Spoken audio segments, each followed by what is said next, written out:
दिल्ली विधानसभा चुनाव के बाद पहली बार एबीपी लाइव से संपर्क में आए हैं।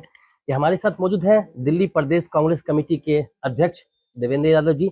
सबसे पहले आपने काफी अच्छे से चुनाव लड़ा और जो एक पहला स्टेप था आपने उसको पार कर लिया है। अब आगे की रणनीति क्या है? अभी हम सभी हमारे जो कैंडिडेट्स हैं उनसे चर्चा कर रहे हैं, बात कर रहे हैं किस किस तरीके की समस्याएं का सामना उनको करना पड़े, उसका क्या हम आगे समय में अपने संगठन को मजबूत कर सकें, उसके लिए क्या कुछ सुझाव उनसे मांग रहे हैं। अभी क्योंकि नई नई सरकार बनी है, उम्मीदें बहुत हैं लोगों को, हम भी समय देना चाहते हैं और इस दौरान अपने संगठन को मजबूत करने की जो कार्रवाई है उसको हम आगे बढ़ाने का काम कर रहे हैं।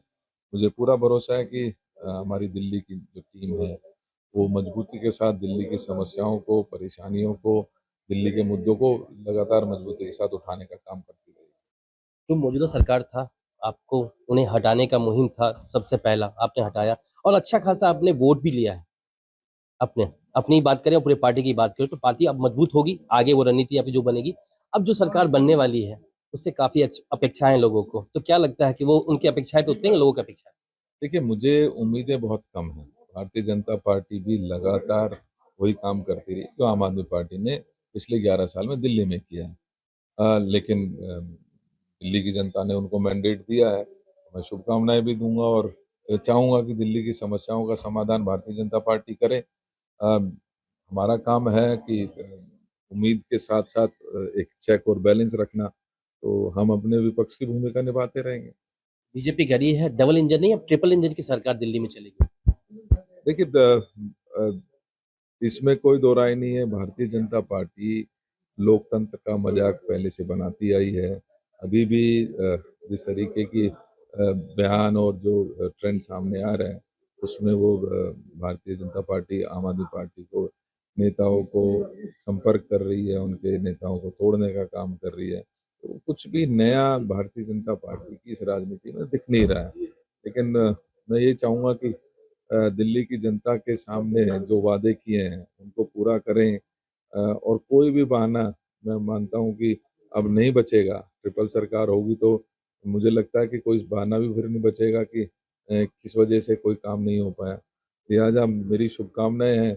दिल्ली की जनता अगर इससे बेनिफिट होती है तो हमें उसमें ज़रूर, मैं चाहूँगा कि दिल्ली की जनता की समस्याओं का समाधान कर सकें, वो इम्पोर्टेंट है।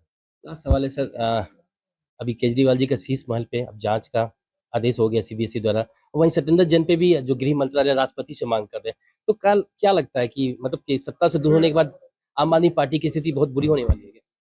देखिए, भ्रष्टाचार के आम आदमी पार्टी पर लगातार आरोप लगते रहे और उसी क्रम में आपको याद होगा कि सबसे पहले हमने एक्साइज पॉलिसी के चैलेंज किया, उसकी जो कमियां थी उसको उजागर किया, जिसके चलते दिल्ली के जो मुख्यमंत्री, उप मुख्यमंत्री सभी आना जाना उनका लगा रहा। तो आज अगर कोई 4 जांचें हो रही हैं तो उससे घबराने की जरूरत नहीं है आम आदमी पार्टी को। अगर वो 5 साफ है तो साफ निकलेगी।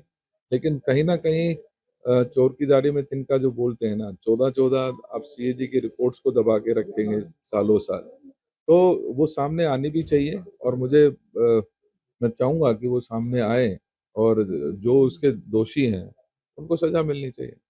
एक लास्ट सवाल है, पक्ष विपक्ष में कांग्रेस का, कांग्रेस विपक्ष की भूमिका एक मजबूत भूमिका निभा रही है।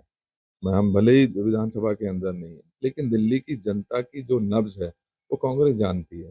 दिल्ली की समस्याएं क्या है हमने बहुत नज़दीकी से उनको जाना है और हमारा जो फर्ज है हम निभाते रहेंगे मजबूती के साथ। सड़कों पर जरूरत पड़ी, कोर्ट में जरूरत पड़ी, भले ही हम विधानसभा के अंदर नहीं है या लोकसभा के अंदर नहीं है, लेकिन हमारा जो फर्ज है दिल्ली की जनता को न्याय दिलाने का, दिल्ली की जनता की मुद्दों को लगातार मजबूती के साथ उठाने का, वो हम लगातार करते रहे। तो हमारे साथ मौजूद थे दिल्ली प्रदेश कांग्रेस कमेटी के अध्यक्ष देवेंद्र यादव, जिन्होंने साफ तौर पे कहा है कि भले हम सत्ता में ना हो या विपक्ष में ना हो, लेकिन हम विपक्ष की भूमिका निभाते रहेंगे, आम जनता की जो मुश्किलें हैं उठाते रहेंगे और सत्ताधारी को उसको आईना दिखाते रहेंगे। Abhishek Nain, ABP live, Delhi. For exclusive and insightful videos, subscribe to our new channel ABP Live Premium.